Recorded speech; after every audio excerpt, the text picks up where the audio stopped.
During COVID, millions of people were being laid off of their jobs. One of them was one of my daughters. She actually worked as a front desk manager of a spa here in town. And in order for her to get her unemployment, because the bureaucracy couldn't keep up with what was really happening in reality in the world, they were treating unemployment the same way they always had. So you had to file to prove that you were trying to get a new job if you had been laid off of your other one. And so she said, this is silly because all the jobs are shut down. So she said, I'm going to apply for dream jobs. Now, she had recently graduated her university with a degree in theater, which there's not a lot of in our neck of the woods in our town. And so she's applying to, like, I'm just going to apply to outlandish places that would never hire me, but what the heck, I got to just do this for paperwork. So she's applying to theaters in New York City and Chicago and these really grand places. And in the back of her mind, she has this dream job. She said, if I could really work anywhere, my dream job would be Sight and Sound Theaters. I'd really like to work for them.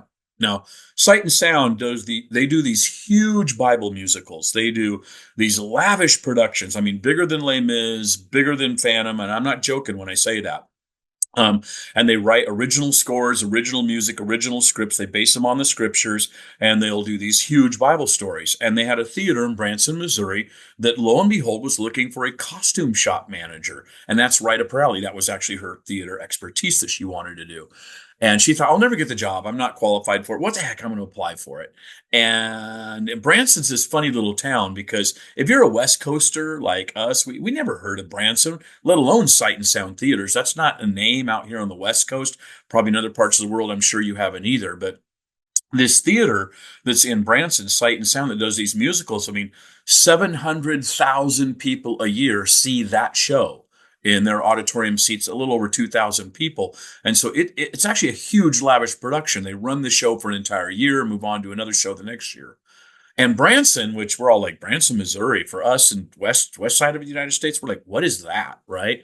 It's this little town in the center of America, in the state of Missouri, way down south by the Arkansas border. And it's got 12,600 people in the town. It's a very small little community, very much small town. And they get 9 million visitors a year to that town.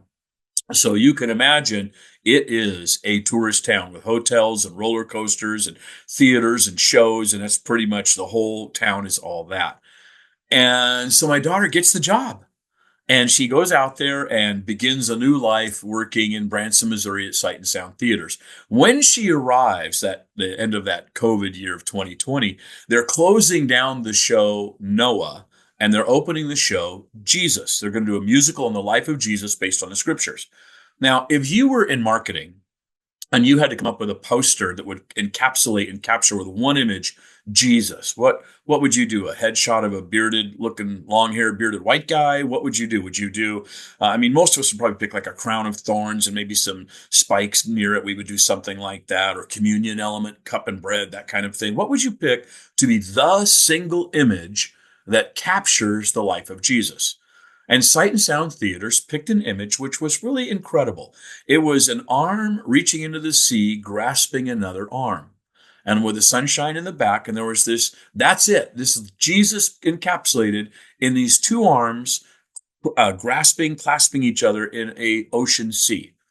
And for anyone who's a Christian, instantaneously, we know that story. We know what that's about. We know what that image means. We all know, if you've been in any length of time, that's one of the most famous stories in all the Bible, where Jesus walks on the water and he meets the apostles who are caught in a windstorm out on the ocean or out on the Sea of Galilee. And that's where Peter gets out of the boat, walks towards Jesus. And so both Peter and Jesus are walking on the water, and then Peter gets distracted by the waves and by the storm around him and gets scared. And he takes his eyes off Jesus and he sinks, and he crawls out, Lord, save me. And Jesus reaches and grabs him, pulls him up out of the water. They walk back in the boat safely together. So that image of two arms grasping each other, it's like, oh, it captures the supernatural part of Jesus, the faith component of Peter, the salvation aspect of Lord save me, and he reaches and rescues. I mean, it's a perfect image to capture the life of Jesus. And any of us who are Christians, we're like, oh, we know that story. If you've been a Christian for like 2 years or more, you've heard that story, you've understood it. In fact, most of us could probably interpret that story. If someone asked you, what did it mean that Jesus walked on the water? What was his point? What was he teaching us about walking on the water? All of us would say, oh, well, we know what that means. That means that when you are with Jesus, you keep your eyes on him during the storms of life. Don't take your eyes off Jesus when the problems and the wind and the waves and the chaos of life comes. If you keep your eyes on Jesus, you can walk above your problems and you can walk above all that chaos if you keep your eyes on Jesus. But if you take your eyes off Jesus, that's when you're going to sink. And that's so the whole, there's a whole moral to the story. And usually when you hear sermons preached, there'll be three things you can do to keep your eyes on Jesus and four ways that the storms will try to take you out. That kind of thing. It's a very common thing. I preach that myself. In fact, it's a great story. And it's a super adaptation of what this is going on in this an incident where Jesus walks on the water. It's an incredible miracle. But I would submit to you as I look at it more and more, I don't think that's the main reason Jesus walks on the water. I think that's like a sub story inside the main story. And I'll give you some reasons why in a moment, because I'm about to launch into a number 2 of a sermon series I'm calling 7 Great Miracles of Jesus. And I know Jesus did more than 7, but we're only going to look at 7. This is number 2, walk above the waves. This story is recorded 3 times in the New Testament. It's not in the Gospel of Luke at all, but John has it, and Mark has it, and Matthew have it. They all tell this same story. And in 2 of the 3, Peter doesn't even get a mention. And what's interesting about that, especially in the Gospel of Mark, is we know from the really early church fathers, that second generation of guys who knew the apostles and, they lived in the first and second century, the tail end of the first century and early into the second century, they were all writing about this whole thing. And John Mark was a protege of the apostle Peter. He hung out with him. First Peter, he's mentioned, and he was the young guy who kind of hung out with Peter. So Peter tells John Mark the stories of Jesus, and Mark writes them down. John Mark was his full name. He goes by Mark, and the Gospel of Mark, we know from the early church fathers, is really Peter's own story. So what's fascinating is when Peter tells the story of walking on the water to Mark, that bit about Peter doing it isn't even in there. Peter doesn't even mention it. Like, oh yeah, I did that, but that's not the important part. The main focus of the story is not me. Focus of the story is Jesus. So let's take a look at these and let's find out, what is Jesus saying to us through this miraculous event where he walked on the water. All right. If you got a Bible, grab one. I'm using a trusted New King James version here. That's what I read out of. You may have another one. That's all right. And let's read all 3 stories because they're not long, where this whole issue of Jesus walking on the water is mentioned and taught. And I'm going to start in Matthew 14, verse 22. Immediately, Jesus made his disciples get into the boat and go before him to the other side, while he sent the multitudes away. And when he had sent the multitudes away, he went up on the mountain by himself to pray. Now when evening came, he was alone there.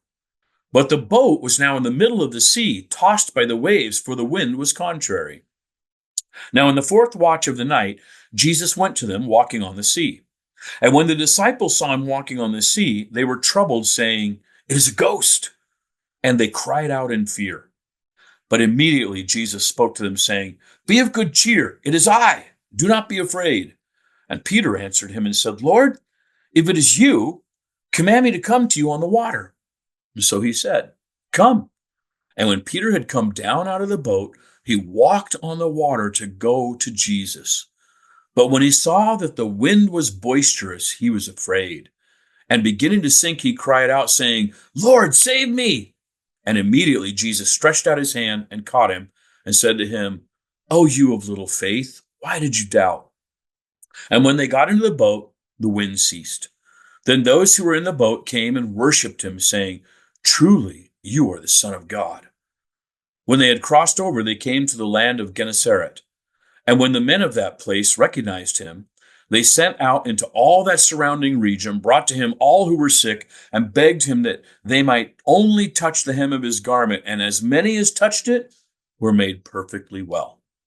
Okay, that's the story in Matthew. Let's take a peek at what the story says in the Gospel of Mark. And that will pick up in Mark chapter 6, verse 45. Immediately he made his disciples get into the boat and go before him to the other side, to Bethsaida, while he sent the multitude away. And when he had sent them away, he departed to the mountain to pray. Now when evening came, the boat was in the middle of the sea, and he was alone on the land. Then he saw them straining at rowing, for the wind was against them. Now about the fourth watch of the night he came to them, walking on the sea, and would have passed them by. And when they saw him walking on the sea, they supposed it was a ghost, and cried out, for they all saw him and were troubled. But immediately he talked with them, and he said to them, Be of good cheer, it is I, do not be afraid. Then he went up into the boat to them, and the wind ceased, and they were greatly amazed in themselves beyond measure, and marveled, for they had not understood about the loaves, because their hearts were hardened. All right, let's look at the last story. It also is found in chapter 6 of the Gospel of John, John 6. Therefore, when Jesus perceived that they were about to come and take him by force to make him king, he departed again to the mountain by himself alone. Now, when evening came, his disciples went down to the sea, got into the boat, and went over the sea toward Capernaum. And it was already dark, and Jesus had not come to them. Then the sea arose because a great wind was blowing. So when they had rowed about 3 or 4 miles, they saw Jesus walking on the sea and drawing near the boat. And they were afraid, but he said to them, It is I, do not be afraid. Then they willingly received him into the boat, and immediately the boat was at the land where they were going. Okay, those are the three stories of Jesus walking on the water, and you can see that in two of them, Peter walking on the water doesn't even get a mention. So when we look at this, what is it we can learn? What was Jesus's main point? Why would he do this miracle? And I think there's a lot of things to say about that, and I won't have time to cover everything I can think of, but I'll give you some points today. So my first observation is that in this situation, the disciples are obeying Jesus. I find that interesting because he's the one who sent them. The way the scenarios had worked out is that they had just done the loaves and the fishes exercise. He had done that whole miracle with them, and they had all participated in that. And they had watched the loaves multiply, the fish multiply. They'd picked up the baskets left over. There was about 10,000 people who ate of that meal, and they knew it was a miracle. They knew it was a miracle because when it was over, they want to make Jesus king.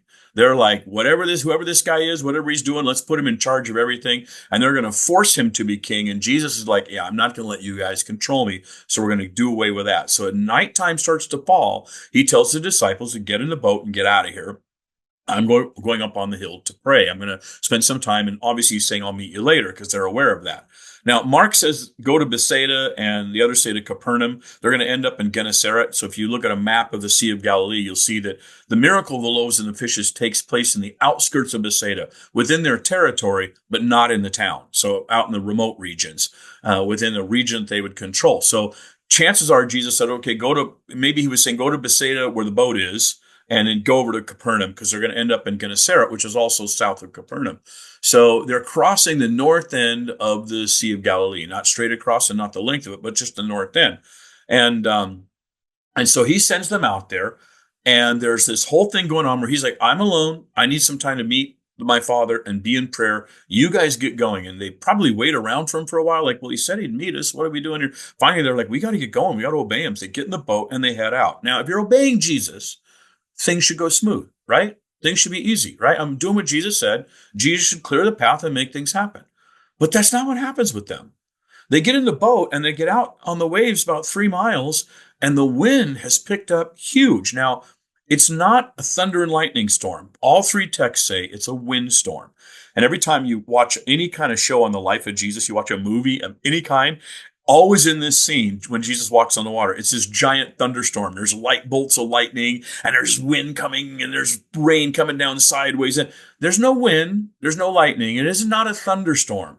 It's a windstorm. So they're just caught in the wind. These guys, 4 of the 12 guys, spent their lifetime as fishermen.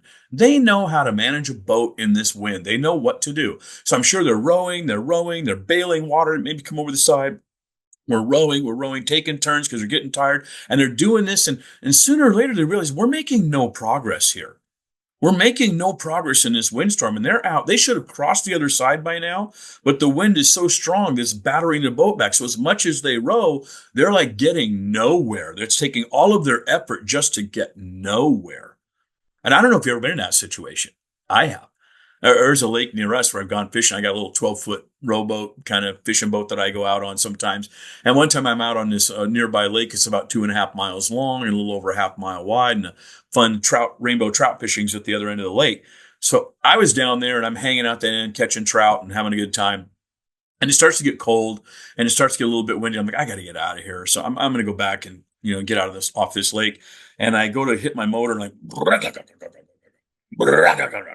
right. And I cannot get that thing to start. And I'm like, dang, I'm always prepared. I got my oars, so I guess I'm just going to row back. And I can see where I want to go. And it is not that far. And I start rowing. And the more I row, the stronger the wind gets. And the stronger the wind gets, the harder it is to keep my boat steady. It's like every time I'm rowing, it's knocking me this way, and then it's knocking my bow that way. And it's just to keep it into the wind and keep it going. And like, well, I want to go that way, but I have to row this way. And if I can get up ahead when I can come back, I mean, you're thinking, you start to row and you start to look over, and what you do in your rowboat is you're rowing on a lake. You watch a tree on the side, and you're like, I'm going to row and use that tree for a marker. You row about 12 times. You look over and you're right where you were. Like, I put all this energy in and I'm right where I was. I haven't advanced at all. A tree is still right there and I'm still right here. And then you start to get a little frustrated. And you're like, it's hard. I can't keep the boat straight. I'm getting frustrated. And then the frustration you start to feel a weariness in your muscles and you start getting a little angry. And now you're getting frustrated, turns to a little bit of anger. And then there comes a point when you cross, you're like, now I'm kind of getting scared. Because now I'm realizing I'm not going to make it where I want to go. This is not, I got to start thinking what else I can do. But I can't turn the boat sideways because I'll get capsized. These waves have now gotten bigger. And if I try to turn this boat sideways, they're going to tip me over. They're going to, if I get broadsided by a wave, I'm done for. And you start to think of what else can I do? And I know that that's what the apostles had to have been doing.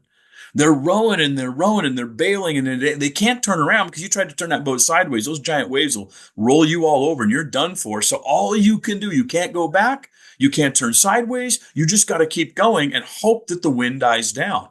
And at best, you're staying in the same place as you strain and you get tired and you get exhausted and you get frustrated and you get a little scared and all that stuff has kind of happened with you. But these guys are fishermen. They know what they're doing. They're like, we've been in this before.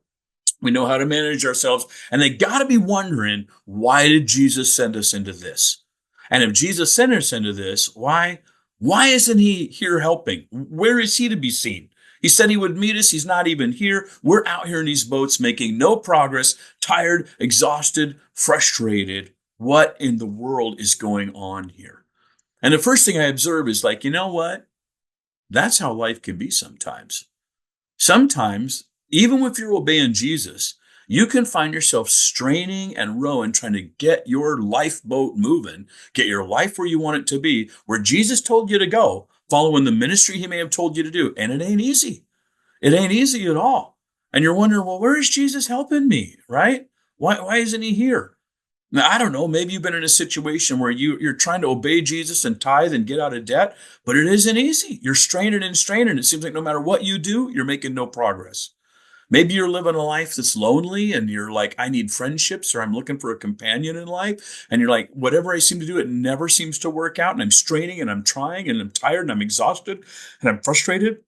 And I'm trying to obey what Jesus said for me to do. And yet it's getting exhausting.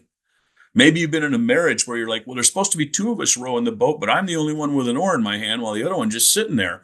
And they won't do it. I'm rowing and we're just going in circles and I'm wondering why they won't help us. So I'm trying to grab both oars and do my part and their part and hoping that we can keep this marriage going. And I'm frustrated and I'm tired and I'm exhausted. I'm wondering, where's Jesus?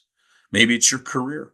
Maybe you took a job somewhere, you went and got an education. It's like, I can't seem to land in my career where I want to go. And I felt Jesus call me to this place. I felt Jesus tell me to get this education. I felt Jesus said, this is what he wanted me to do with my life. And yet I'm straining at the oars, trying to make my life work. And I can't make any progress. And that happens in the life of a believer. Jesus had sent them out there and they're straining and they can't get ahead. But Jesus sees it. He sees it where he is on the mountain. The second observation I noticed then is that none of them are actually afraid, truly afraid, until Jesus shows up. It's like they've been fishermen. They've been on the boat. They've been in windstorms. They know the waves. Those guys have been tipped off in the water many times and swam back to the boat. They know what they're doing. They're like, this isn't scary to them. They're like, we have been in worse situations than this. Nowhere does it say that they're afraid until Jesus shows up. And when Jesus shows up, that's when they freak out. That's when something has gone terribly wrong. It's interesting because it's not life-threatening to them. It's a windstorm. They're negotiating the boat. They're frustrated. They're not making any progress. They're straining at the oars. So we know that their muscles are down. They're exhausted. We know that that's happening. We know they're frustrated and exhausted, but they're not scared yet.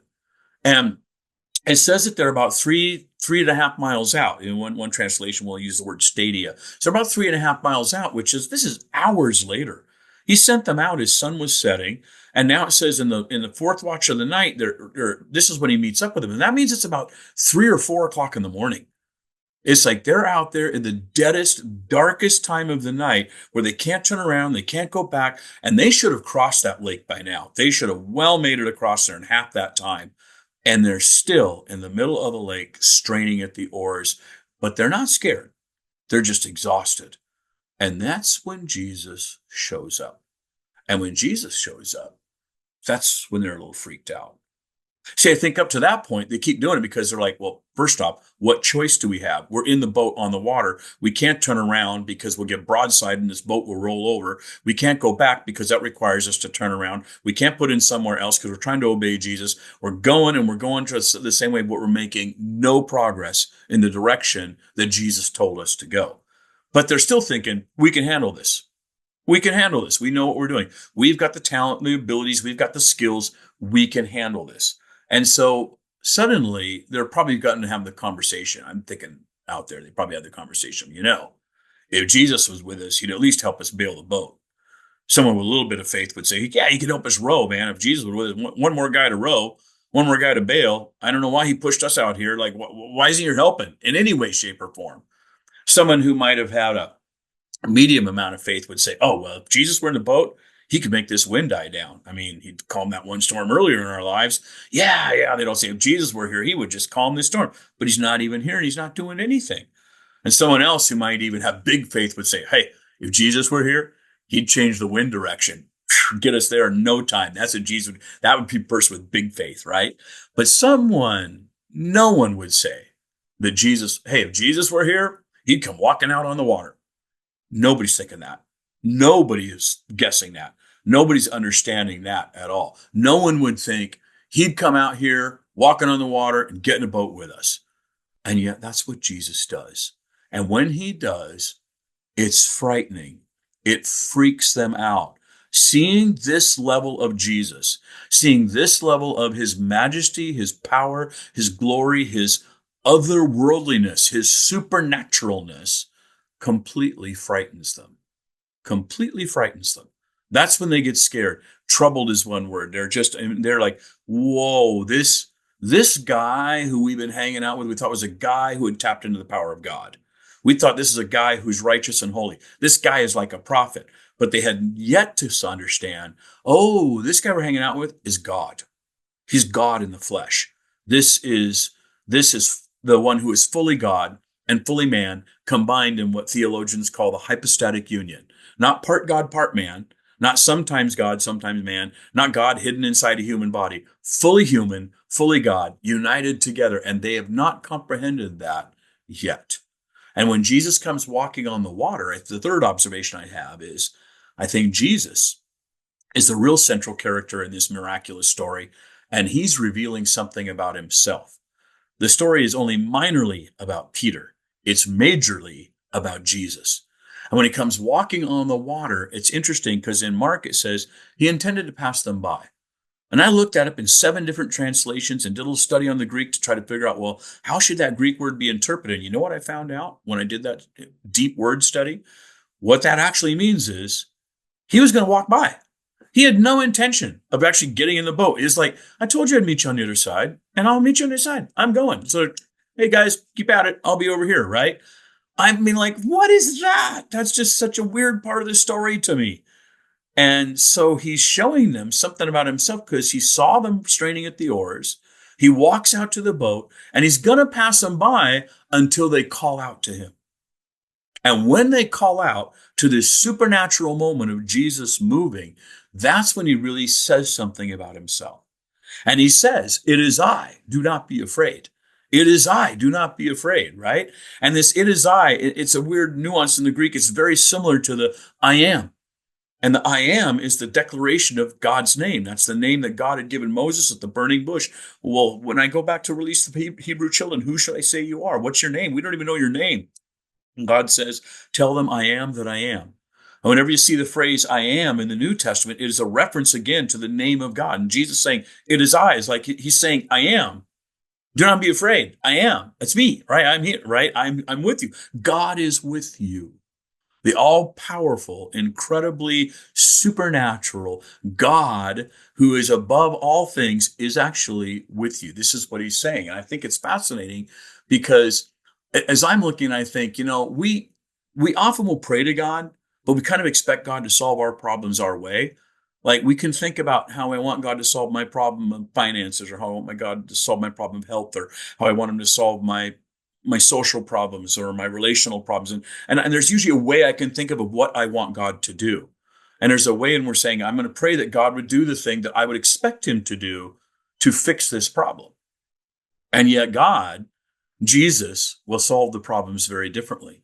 Sometimes I say, oh yeah, not the way you think. I'm going to do something entirely different, not in your expected way. When Jesus shows up on that water, it is otherworldly. This is Jesus declaring to the apostles, I'm something bigger. I'm something more. I am someone supernatural. There's a verse in Job, I think it's chapter 9, verse 8, and it says, he alone spreads out the heavens and treads on the waves of the sea. And it's like, oh, who alone does that? God. God alone treads on the waves of the sea. And here's Jesus treading on the waves of the sea, walking up to the apostles. And Christ is now invading their world on his terms, not adapting himself to their terms or their knowledge or their understanding or their views. It's like before, it's like even though he was doing miracles, it was sort of it wasn't outlandishly strange. It wasn't like out of the realms of all of physics. He's healing the people. He's driving out demons. He seems to have this supernatural connection to God. They're trying to figure out, but this one where he walks on water is otherworldly. There's a power in this one that is unique. There's a power in this one that is disruptive. There's a power in this one that causes fear in them. Jesus is saying, you don't control me. I walk and move and live and exist in these spiritual realms, way above, way above what others are doing, how others exist, way above. And an interesting thing for the Jewish people too, the sea always means chaos. When you're reading an Old Testament, it talks about the sea, the ocean, the waves.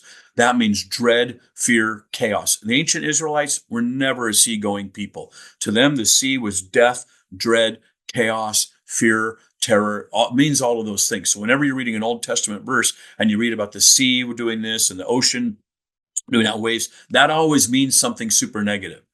And so when they're reading, they're like, oh yeah, this is Jesus treading on top of chaos. This is Jesus walking above the waves. This is Jesus doing something absolutely supernatural.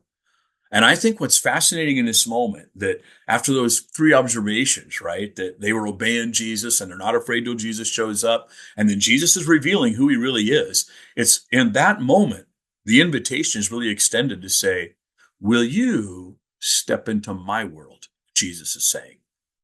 And I think that's interesting because, he's got this whole thing going, and Peter is the only one who seems to understand what's going on. I think oftentimes we're always inviting Jesus into our lives. Like, Jesus, come into my life and fix this problem. Come into my life and solve this relational thing. Come into my life and, bless me financially. Come into this life, give me a new job. Come into my life and give me a girlfriend or a boyfriend, or come into my life and fix my spouse. They're not doing life right.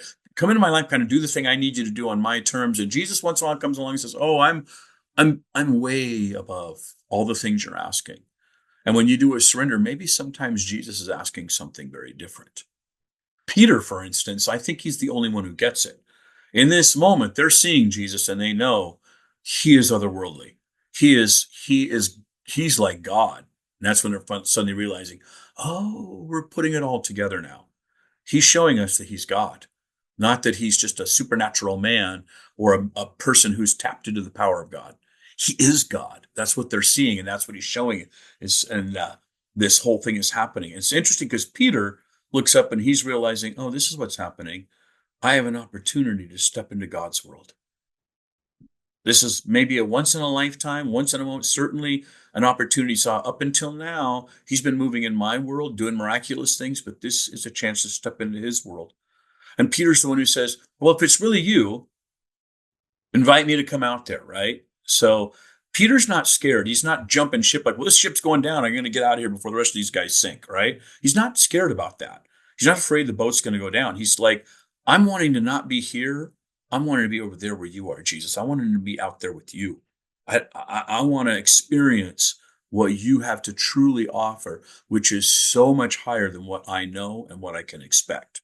And so he steps out on this incredibly tremendous faith.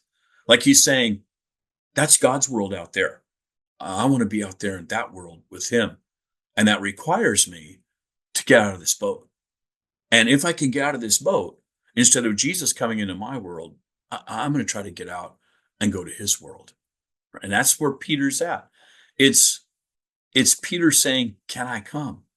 If that's you, can I come where you are and do what you're doing and be where you are the way you're doing it? And Jesus says, come. Yeah, come.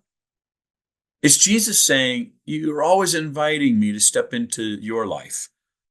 And maybe in this moment, Jesus is saying, I'm rather inviting you to step into mine.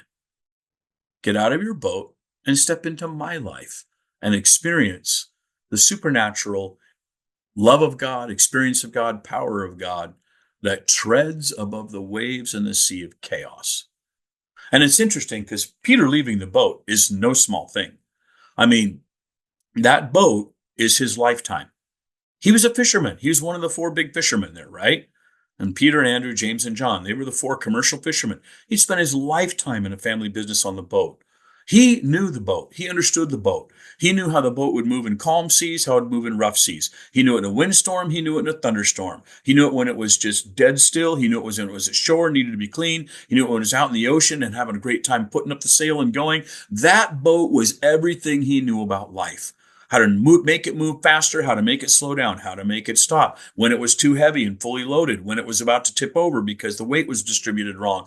Everything he knew, all of his skills and his knowledge, his abilities, his experience. He understood water displacement. He understood the physics of the boat, right? That boat is everything he knows about life. And in this one moment, Jesus is saying, let go of everything you know about life and how it works and how the world works, how the universe works. Step out of it and come into my life. Leaving that boat is no small thing. It's his trade, his occupation, it's his experiences, it's his skills, it's his wisdom and knowledge, it's his science. It's everything he knows about how life should work. And to step out of it is no small thing. It's huge.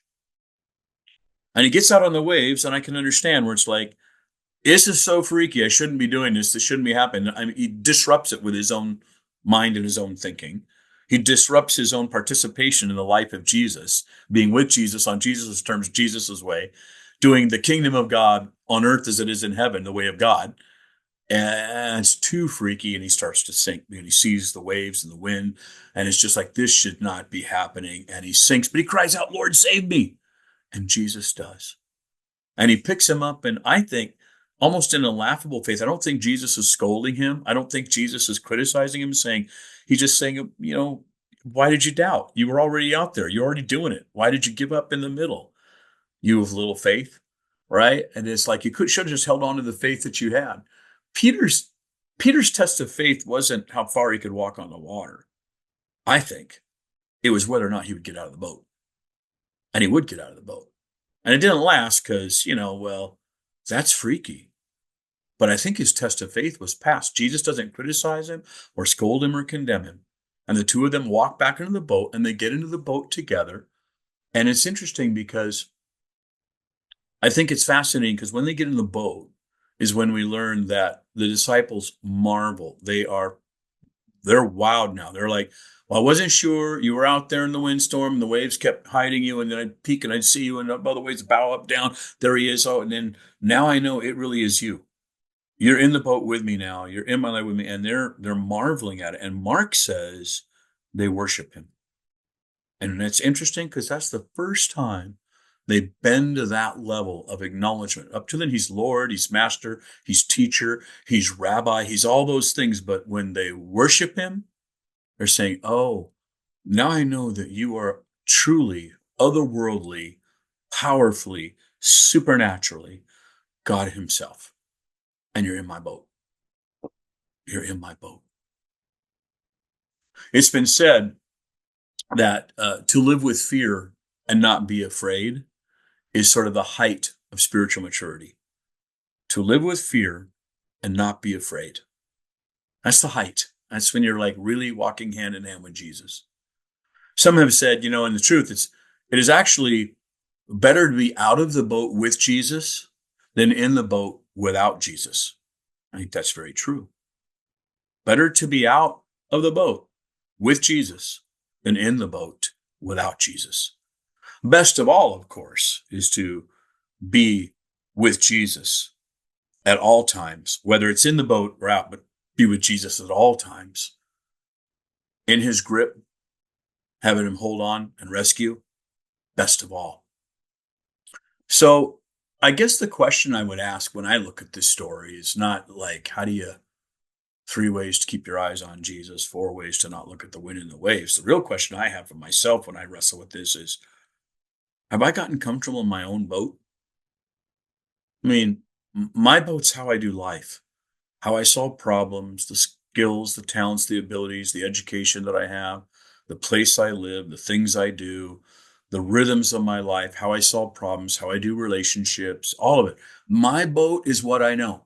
It's what I know how to do and the ways I go about doing it. Does Jesus ever come along and say, I want you to get out of your boat every now and then and come out where I am in the supernatural world, in the place where I'm moving, in the place where I'm doing different things, above and beyond all of your expectations, all of your knowledge, all of your skills, all of your perceptions of how the life is. And I was thinking about it as I was looking at this. I was thinking about when was the last time I had what the New Testament calls phobos or fear. In the New Testament, in the book of Acts, in chapter 2, I think it's verse 43, when the early churches gathered all the time, miracles are happening and they're sharing stuff and things are going on, the teaching is spreading. And it says, and there was always a fear had come upon every soul who was part of the church. In other words, God was moving and doing things so much, everybody was a little bit freaked out. Like God was doing stuff that freaks us out a little bit. When was the last time God did anything in your world, in your life, in your experience that kind of freaked you out? Because a lot of us lose sight of that. We stop expecting it. We stop anticipating it.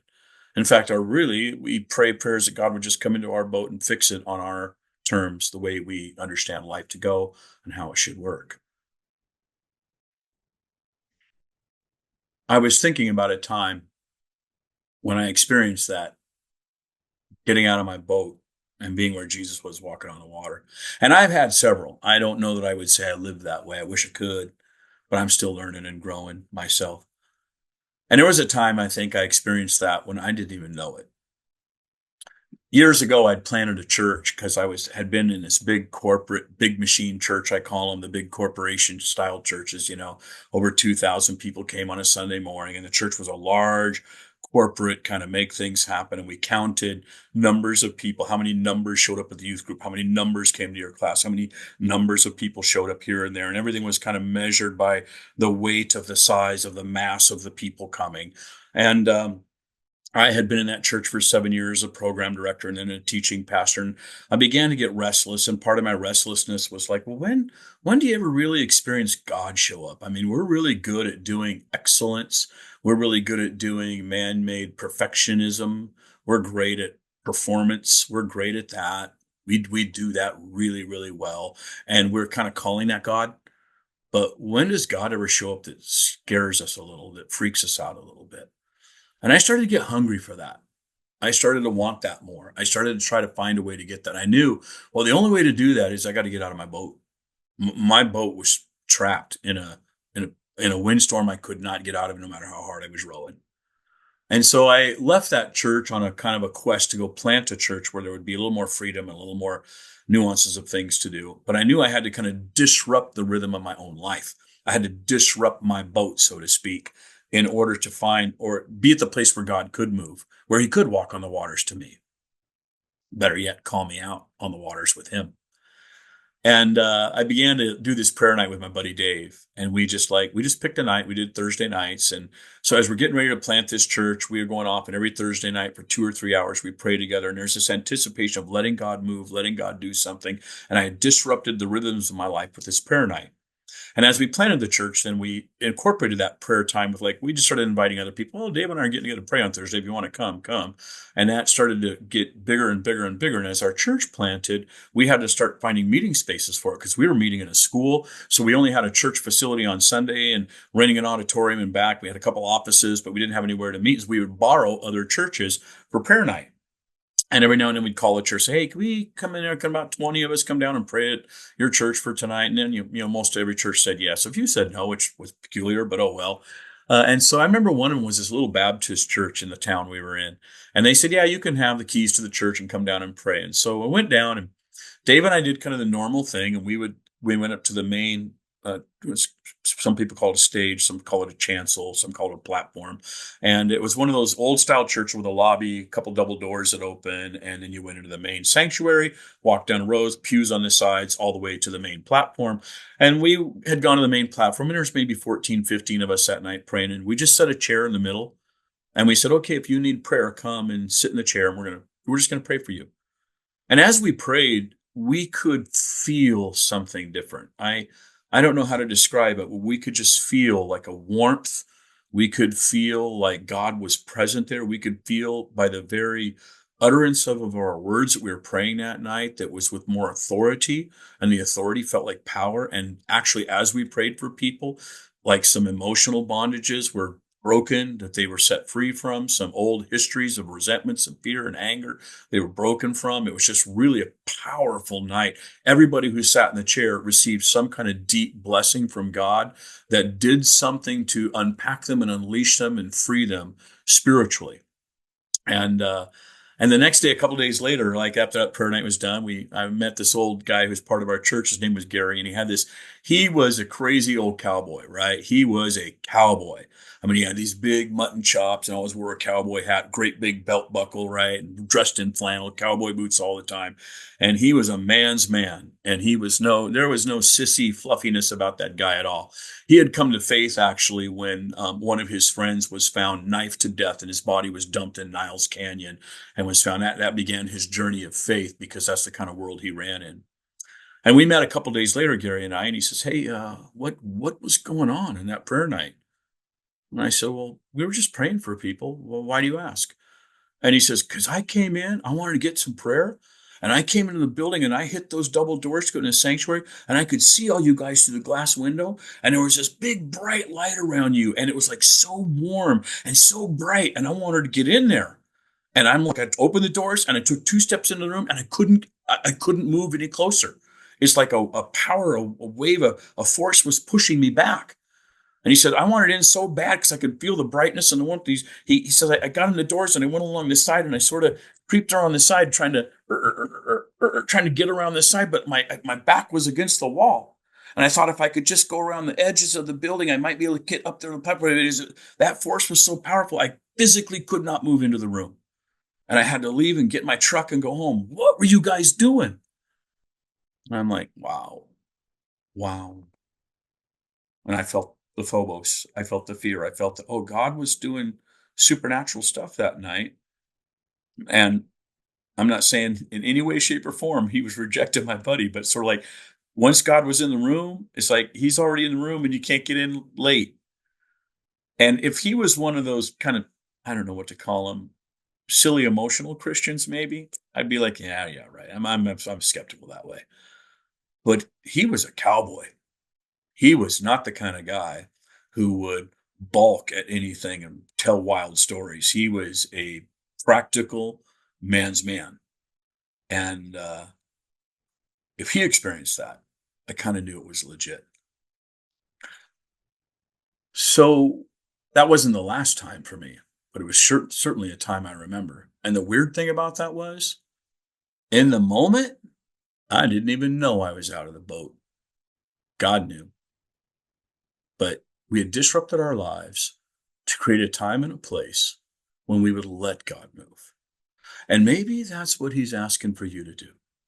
If you've been in a situation for a long time when you're like, I'm tired, I've been straining at these oars, I've been rowing this lifeboat for a long time, I've been praying to God to help me, and he won't let the wind die down, and he won't change the wind, and he won't show up in the boat with me, he won't row with me, he won't bail with me, I'm just out here in the wind and the waves on my own trying to obey God, and I'm tired. I'm tired, and I don't know what to do anymore. And maybe Jesus would say to you, come out of that boat. Come with me in a different place. Disrupt your life. Read a book you hadn't normally read. Go on a retreat you normally would not go to. Attend a entirely different style church for a night or a day and see what God would say to you. Gather with some friends and start praying, expecting Jesus to show up. Do something to disrupt the rhythm of your life so that maybe Jesus can call you out of your life and into his.